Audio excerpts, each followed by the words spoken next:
Hey guys, Bishop here, back with another video. Today, we're going to be talking about the Russian Revolution. So first we need a couple things come up. First we need to talk about what happened to lead up to the revolution. So around this time we had the Russian Empire. The Russian Empire was the most autocratic empire in all of Europe. And they still had serfdom, essentially a form of slavery where peasants are tied to the land and they can't leave it.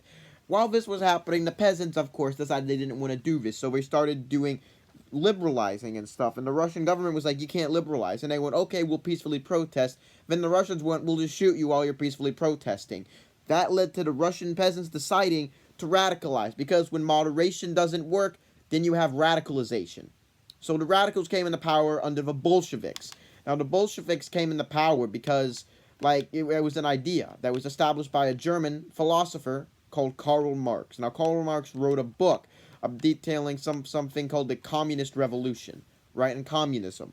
This happened, and so, the Bolsheviks, as they were called then, started forming, and they actually launched a revolt, but it failed originally. So, there they are underground. Around this time, one of the lead members of the Soviet Revolution, or the Bolsheviks, was called Lenin. Lenin actually gets exiled to Switzerland, and there he sits in exile, advocating for a communist revolution and a workers' revolution. Then around this time as well, we got another man. This man, his name is Joseph. Now Joseph lives in Georgia, not Georgia in the United States, but there's a country called Georgia in the Caucasus.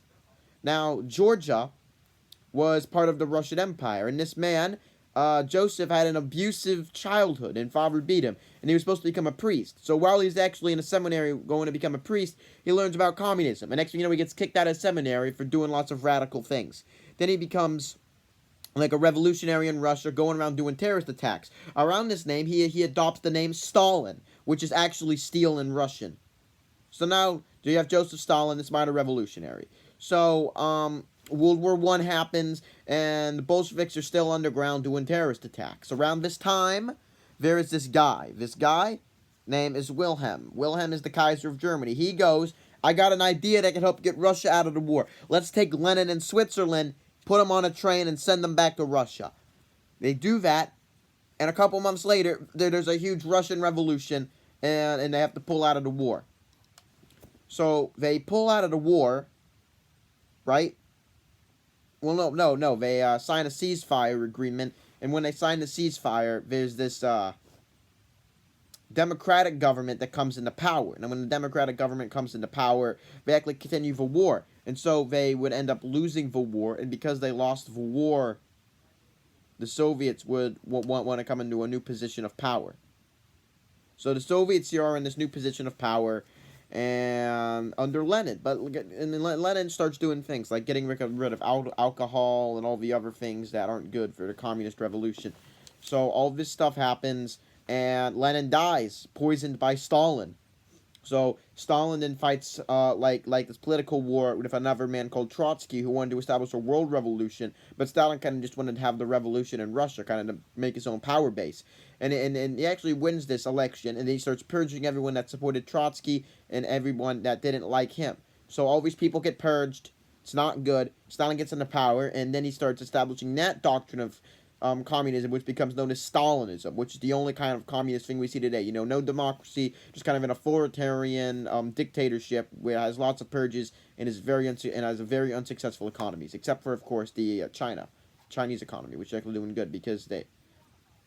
So when this happens, the Soviets just sit there for a while, attempting a communist revolution. They actually invade Poland, and as they're invading Poland, the Poles actually start pushing them back, but then the Soviets push in and they defeat the Polish army. So we're almost to Warsaw, and then this big thing that happens, it was called the Miracle on the Vistula. What happened is that the Soviets actually managed to break the Polish managed to break the Soviet codes and found out what they were doing. They managed to encircle both of their main armies and crush them, and then push their borders out and hold off the Soviets.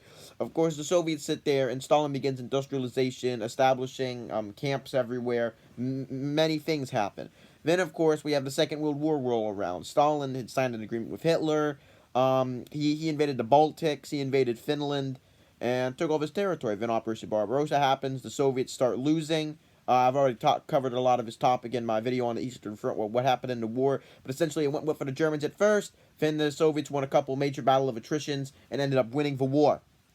Then they're in this position of power in Eastern Europe. They now have Poland, Romania, Bulgaria, Czechoslovakia, partially Yugoslavia, Poland, and Czech and Hungary, all in their sphere of influence. They've been established puppet states, and an Iron Curtain is made. Then there's a Cold War with lots of numerous conflicts like the Cuban Missile Crisis, the Vietnam War, the Korean War, nuclear weapons, shooting down American planes that are spying on for many things. Eventually, of course, the Soviets actually collapse because their economy gets so bad that people just leave and they can't do anything about it. And that's the Soviet Union. So thanks for watching. This Soviet Union in a nutshell video. Make sure to like and subscribe and leave a comment down below. Have a nice day. Bye.